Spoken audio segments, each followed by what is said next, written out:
Peoples Drive, North 24th Street.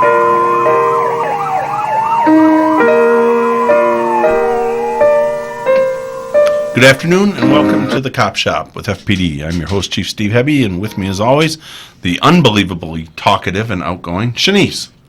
And half of a voice. Shanice is a little under the weather. She's recovering. It's been about a week long foray. So she will be a little less talkative than she usually is. But we will work through that together. So this has been a busy time of year for us. It's budget season at the city. So that means all the departments prepare their budget for next year, and we begin the process of working with the city manager and eventually to the city council to get our budget approved for next year. And the fiscal year for the city is from July 1st to June 30th. So we're still working off of last year's budget as we go through the next few months, but we're already ready for next year's budget. And so what those things look like and how we're doing is a pretty significant chore for the city manager and for the city council and mayor, trying to project what our gross revenue taxes are going to be, and how much money we're really going to have to fund some of the things that we want to do. And we have some big things in front of us as a police department. As always, police cars are a major need for us. We have 135 sworn authorized, and then we have up to 40 civilians, most of whom are in vehicles one way or the other. All of that is a pretty significant cost to the city. We're laboring with our camera system, which is now about 4.5 years old. So we're looking at a new camera system in the next few years. And so all of that then is factored in with the new building that we purchased and that we're remodeling. So there's a lot of wants and some needs in there for the police, but we're going through over the next couple of months. You'll have a chance to come out as the public and listen to the budget presentations that are being made, and listen to the city manager talk about revenue projections and where he thinks we're going to be. So that is a busy time of year for us at the police department and for me as chief. The other thing that's going on right now is the legislative session. And Shanice, you had a chance to go down. It was your second time ever to Santa Fe. It was. And what did you think? It was pretty insightful seeing how laws are made and the process for it. I got to watch you testify. I got to watch some other people testify, and then watching the senators interview you guys after the fact. What was super interesting to me is one of the sheriffs during his testimony was saying, we don't tell doctors how to do their job. And one of the senators chimed in, they're like, actually, we do tell doctors how to do their job all the time. Like, we've got medical bills all the time. Well, it's like, yeah, that's true. It's true. So we went down. I testified in front of the Senate Judiciary Committee. That was a few weeks back. I was down there again last week. I did not testify actively in that one, but we were looking at a couple of different bills that are before the Senate. One of which is Senate Bill 252, which is largely written and supported by the ACLU, American Civil Liberties Union, and is a police reform bill, much of which you see in other parts of the country that they are getting passed. In one format, it is restrictions on police canine use, restrictions on police using less lethal weapons like tasers, restrictions on police firing into or from a moving vehicle. All of those are pretty popular nationally topics, and there's things that actually I thought had some merit to them, and we've dealt with as a state. But a lot of the things I think are also cookie cutter that come from some problem that happened somewhere else, not from here. And they've come up with a cookie cutter solution to it, and it's being pushed across all the different states. So I was down again last Wednesday looking at some of those issues. I think the restriction on police canines, I generally abhor. It's too far. The language in it is nonviolent crimes. Well, that immediately means that I can't use canines to search a building because an alarm call at a warehouse is a nonviolent crime. And that's actually why police have canines to begin with in the first place, is to have officers go through and search the building A, is less efficient, and B, is much more dangerous for the officers. So we deploy canines in that go through the building and sniff out any suspects that may be in there.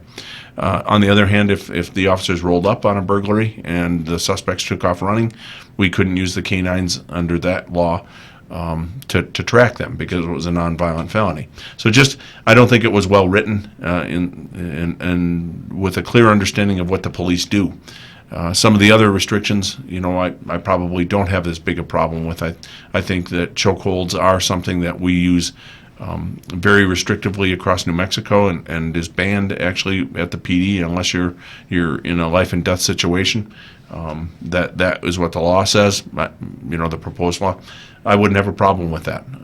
The shooting from or at a moving vehicle, with the understanding that sometimes you could have something happen, like we saw at Oklahoma State where the car drove through the crowd at a homecoming parade, and you've seen that in a few other instances. There may be times when you want the police to end a threat that is hurting or killing people. But with that understanding, it shouldn't be something that's typically done. The police should not be shooting at moving vehicles very often, and in fact, we don't.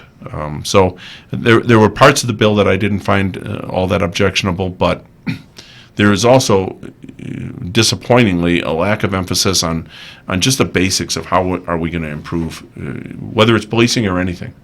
If it's running a radio station, if it's teaching, you're going to start with who are we hiring and how are we training them. Right, there's the basics. Same thing's true with policing. You're only going to be as good as the people you're hiring and the way you train them. The second tier is what's the supervision look like? First at the sergeant level and on up the chain, but then ultimately at your chief executive level. And then finally, what's the accountability on the back end? And that's something that we have talked about here on the show a couple of years ago when they were really pushing HB4. We were focusing the spotlight on the LEA 90s and how the state does or doesn't handle getting rid of cops that shouldn't have their tickets. And the chief of the department has actually sent the paperwork in and said this guy doesn't need to be a cop anymore. And the state has really struggled, I think, at times. And two of those three really are the state's responsibility, and that's the training on the front end, and that's the accountability on the back end. And the state has really struggled traditionally, in my 9 years here in New Mexico, to meet their obligations on that. And yet it is, like Shanice said, it is the legislature's dream that we're going to fix policing by coming up with new restriction after new restriction and not invest in those basic things that we already know would work and would improve policing. And in fact, it's the only way that you're really going to improve anything. You can continue, which they've done during my 9 years, you can continue to have new bills that restrict what the police can do, but that isn't improving policing. That's restricting what the police can do, right? That's treating the symptoms of a problem. If you're unhappy with the quality of the teaching, then you're going to improve the teaching, you're going to improve the supervision of the teachers, and you're going to improve, getting rid of the teachers on the back end who aren't making it. That's how you would improve teaching. Saying that they can't teach this or they must teach it this way, that's treating the symptom rather than treating the problem. So the problem in law enforcement, not just here in New Mexico but across the country, is the same as any other industry. Who are we getting to do the job, and how are they supervised and led, and then how are we getting rid of them? So that was some of what the conversation was. I was trying to make that point with them while I was down there. It wasn't the first time I was trying to make that point. I don't know how successful I was, but they appeared to listen. And that was the part of the testimony that I listened to. So you had two other testimonies that you attended that I didn't witness. But for that one, you talked about chiefs and being able to train, have a mandatory training, like 30 hours per year per chief, so that these chiefs can have the knowledge and the training to do their own internal investigations, because not everybody has an internal investigation unit. So you were really focusing on being able to get that training at the higher levels so that you're creating a better agency and a better culture per department. Yeah, that's been my frustration at times through the years with some of the police reform things, as they generally don't involve the police chiefs in those reform efforts. And so we talked about Hebbe a few years ago, the Public Employees Bargaining Act, which was passed by the legislature, and which, it was just a couple of months before the George Floyd murder, and all the protests that came out of that. And I was saying to the legislators at that time, you're making it more difficult to get rid of bad cops. by some of the restrictions that you're putting in this law.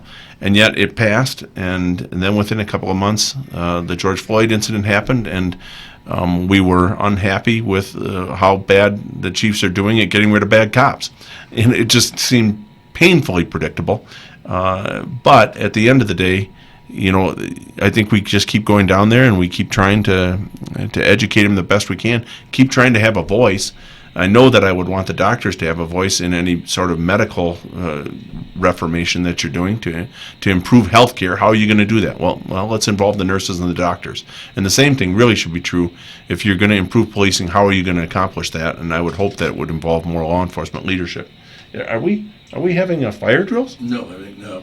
Fine. Oh my gosh. It's all right, Chief. How do I work under conditions like this? So I leave the stress of my job to come to the relaxing studios of the mighty KSJE, and then it sounds like there's a submarine attack. Dive, but hopefully you can't hear that, and you're just hearing my soothing voice. So we will know more here in a couple of weeks on how the legislature ends. I think we're about 2.5 weeks out, if I'm not mistaken, to the end of it. It is always a busy time down in Santa Fe over those last couple of weeks as they try and get bills passed through. There were some good bills that I thought were coming. One that has just been on my radar for 8.5 of the 9 years that I've been here is the IPRA law in New Mexico and how it applies to police body cameras. And I have just been beside myself, unable to understand why we would release some of the stuff that we release. I get wanting to watch the police. I get the value in that. I do as a chief. I watch my officers on body cam. But I don't see why you would show a teenage suicide victim and why I would have to release that footage of what has to be a family's worst days. But somebody comes in and does an IPRA, and so in the interest of transparency, I'm now releasing this, and the person can take it and put it on YouTube. I mean, why would we do that as a civilized society? Although the police are a force that needs to be restricted, I absolutely agree with that. That does not mean the police don't do things to help people. That's what the government is here for. So citizens call the government in their worst moments and have police officers respond with body cameras, and then we release all the body camera footage exploiting their worst moments. So that has just driven me absolutely batty through the years. And my understanding is there is a joint task force that is working on restricting some of that. One of the things that my police sergeants do is we go over to the house of someone who's the next of kin to a deceased person, and we give them a death notification. They don't know that their loved one is dead. We are there to notify them of that. Why would you ever release that footage to somebody and have that exploited? And my understanding is in the bill that would be something that we would not have to release anymore. So, although sometimes progress seems fleeting and a struggle, I actually was really pleased that we're pausing on this for a moment and we're putting a little sanity back into. The police are here for people in their worst moments, and we get calls, and there's unbelievable tragedy and suffering, and we don't want to exploit that. We want to watch the police. We want to get rid of the bad officers and see what we're doing, but we don't exploit what the police are doing. So that I actually am hopeful on that one. And then there's even some talk of some changes to the body cam law that was passed a couple of years ago, if you recall. Although FPD had body cameras, the new law stated that if you don't have your camera on, it is assumed bad faith on the part of the officer/department. And oh my gosh, that is just such a wild misinterpretation. To assume, that's like saying if the police arrest somebody, it's assumed you're guilty. How did we get to that stage? So there could be a dozen reasons why an officer doesn't have something recorded. Some of them, frankly, are technological. It's not an easy program to have body cameras on every officer across the state, and sometimes cameras break and the officer doesn't get the footage captured. Other times they make honest mistakes. That doesn't mean that it was a deliberate effort to get around something. So, I hope that there's some sanity in that bill as well that'll relieve some of the suspicion and assumption of bad faith on the part of the police. So, you are pretty new to the whole police and body cams and everything, but yet you use them pretty regular in your job, and you see how often we are using them. Most of the time, it goes to the police benefit that we're able to explain stuff to people. Yeah, it really does, especially within my job, because we're having to explain why a officer was involved in a certain incident. The only time that I've really used it this far in my career has been with Megan Rascone, where the officer was backed in or pinned against a vehicle. But we were able to see, that the supervisor yelled at that time not to shoot at the vehicle. So we were able to understand that entire sequence of events. Including how bad it looked for the officer and what the true danger was. So, so I was not a fan of body cameras when I was in Anchorage 9 years ago. We didn't have cameras. We didn't have cameras in our cars. So, initially I was suspicious of them. But as a chief, I have learned to really love them. Not just I'm a supporter of them. I'm a major fan and supporter of body cameras. I do think that there should be a state law that says that departments would have body cameras. I think every officer should have a body camera. But that said, it always goes a little too far when they have to impose something. And so they impose that belief that if we don't have something recorded, it's assumed bad faith. And of course, then that translates into the courts. So if for some reason something isn't recorded, then it's like it didn't exist. Well, that's going too far. Some stuff doesn't get on camera and still did happen. And you've actually got police officers out there that are sworn to testify honestly in court.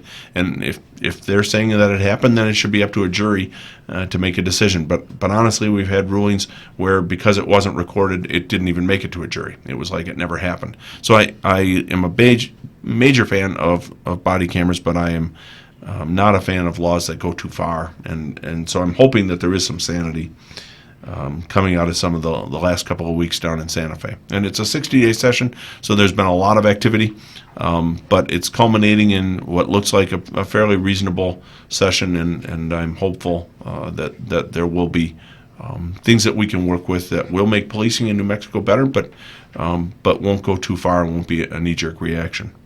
So with that, and speaking of new things, we had some new city ordinances that were passed here on the 28th by the city council, and will be going into effect next week. And some of those relate to panhandling and camping and homelessness. Mm-hmm. So that will be something that we're talking about internally as a department, how we're going to handle those new laws and what those look like.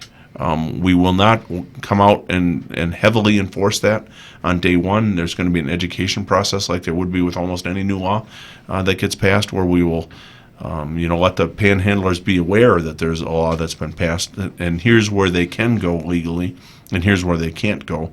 Our thing with sleeping in public, on lawns and things like that in the parks, and in doorways in front of businesses. All of that has been a problem for our, in particular, our downtown businesses that have labored with that some. And now we've got some tools, but we'll wind up spending a fair amount of time educating the public and trying to, hopefully without making big arrests, because we know they're not going to do 5 years in jail on some of this. We're hoping just through education we can kind of change the dynamic of where people are panhandling, where people are doing their camping and sleeping in public. And we can work with them to improve that. So that is, I think it was 4 new ordinances all related to that, and that's fairly significant for us. So I'm kind of curious on what was the push for that. So if we had these tools that we could have utilized this whole time in order to pass this, was this kind of what happened with Durango and us getting all of their homelessness people? Is that kind of the push that happened with this, or where did this kind of come from? That's a good question. I think it's during all the 9 years that I've been here, it's certainly been a topic, is the homeless and the inebriate population within Farmington, and how do the police deal with that? Truthfully, all the defund the police stuff that we've talked about a couple of years ago, while insane in many ways, I agree with in other ways. And one of them is the mix of the police with a population that really isn't committing criminal offenses, but yet is a concern to citizens. So I think the result of things like what we saw in Durango, where they really did crack down on their homeless encampments. But we've seen it in Gallup as well. And you're seeing it on TV when you go home, right? It's Seattle, it's LA, it's Portland. I think that put pressure on the city leadership. They want to address this and make sure that it doesn't get to be like some of the things we've seen down in Albuquerque. So although our problem isn't that rampant, they don't want it to be either, and neither do we. So we'll wind up working within the confines of the law, but working to kind of educate people that are here and that are panhandling, and you see them really outside of a lot of businesses where you didn't see it 5 years ago. And so I think we're going to be interested in fixing that problem, hopefully through education. So, but we've got something coming up next week that you're going to play a major role in. You're going to go out and take pictures at the Sycamore Center. So we are participating in the spring break activities at the Sycamore Center. We'll be there at 1 o'clock on Monday, Wednesday, and Friday. On Monday, we're going to have our park rangers discussing bike and park safety.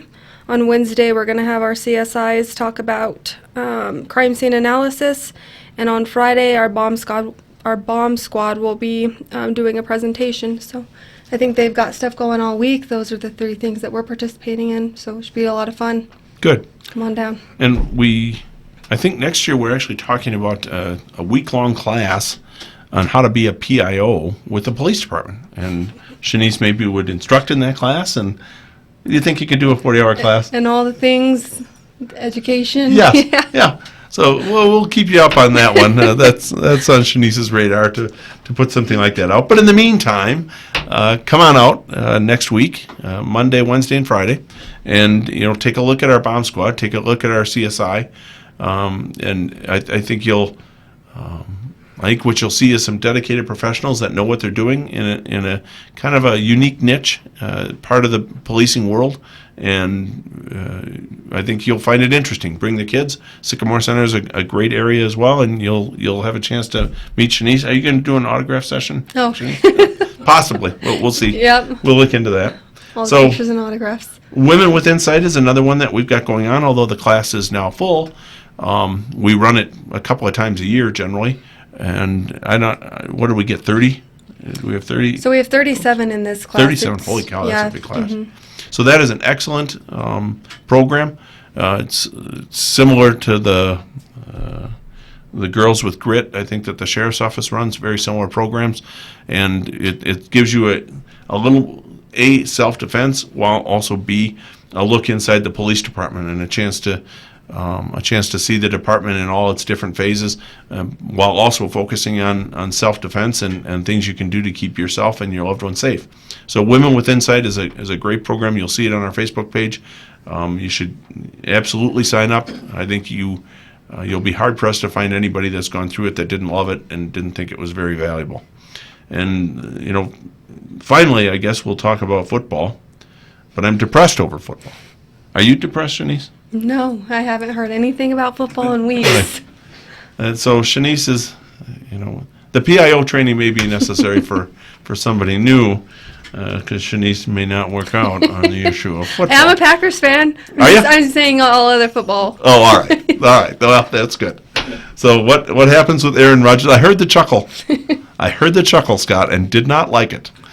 But Aaron Rodgers he's out of his 4 days in the darkness, and he appears to be on his way to New York, which actually nearly induces me to need counseling or to need medication, because there's nothing that makes me sadder. 17 years he's been there. I was just a young pup. I wasn't even as young as you, though, when he started with us, and he may be gone. So there's the world. I'll let you know on the Aaron Rodgers movement. You'll probably see it on my Facebook page if you're following me, because I'll probably cry over it.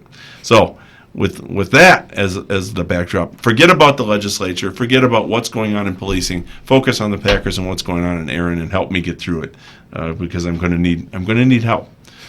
With that, I bid you adieu, and we'll see you in a couple of weeks here on the Cop Shop.